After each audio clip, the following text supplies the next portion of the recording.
How do you send astronauts farther from Earth than any human has ever travelled, after more than 50 years away from deep space?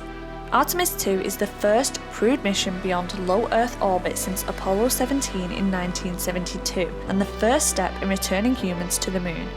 4 astronauts, 1 brand new spacecraft, and the most powerful rocket ever flown.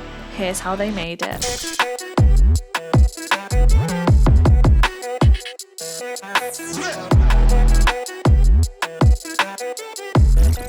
Artemis II was a 10-day crewed lunar flyby mission, and while it didn't land on the Moon, it had one key job: prove that humans, hardware and systems can survive and operate in deep space again. To do that, NASA had to build 3 things from the ground up. Number 1, a super heavy lift rocket. Number 2, a deep space crew capsule. And number 3, an entirely new mission architecture. At the bottom of Artemis II is the Space Launch System, or SLS. Standing at nearly 100 metres tall, SLS produces 8.8 million pounds of thrust at liftoff, which is more than the Saturn V, which was the first of 2 launch vehicles to have carried humans beyond low Earth orbit.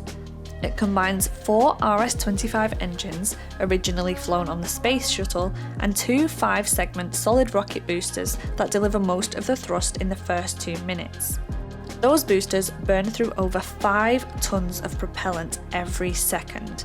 Once empty, they're jettisoned and fall into the Atlantic, while the core stage continues pushing Orion into orbit. At the top of the rocket sits Orion, NASA's new human-rated spacecraft for deep space. Orion is made of 2 main parts: the crew module, built by Lockheed Martin, and the European service module, built by Airbus, which provides power, propulsion, air and water. Inside a volume smaller than a London black cab, 4 astronauts had to live, work and sleep for more than a week. Every system, life support, navigation, communications, radiation shielding had to work perfectly, with no room for repairs. After liftoff from Kennedy Space Center's historic Launch Complex 39B, Orion didn't go straight to the Moon.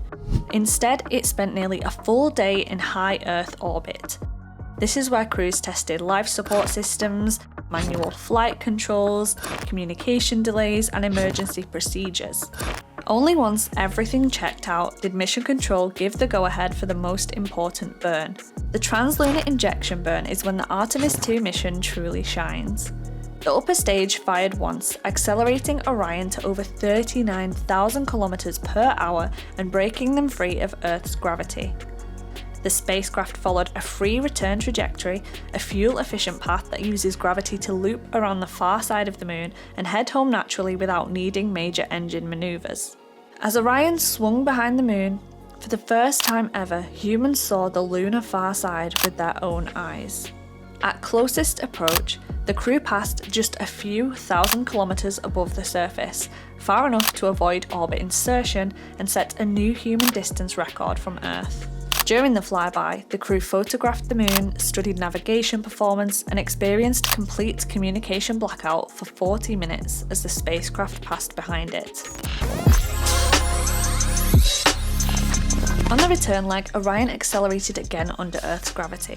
At re-entry, it hit the atmosphere faster than a meteorite at around 11 km per second, fast enough to heat the spacecraft to nearly 2,800 degrees Celsius. To survive, Orion used a skip re-entry technique, briefly bouncing off the upper atmosphere to bleed off energy before final descent. Parachutes deployed and the crew splashed down into the Pacific Ocean, ending humanity's first deep space mission of the modern era. Artemis II is about proving we can go back to the Moon safely, sustainably, and for the long term. It's a mission that makes everything after it possible, so it's way more than flags or footprints. At NES Fircroft, we work on some of the biggest, most exciting engineering projects on Earth. Head to nesfircroft.com to connect with our teams and unlock your engineering future. Subscribe for more engineering stories from the edge of what's possible. Thanks for watching, and we'll see you next time.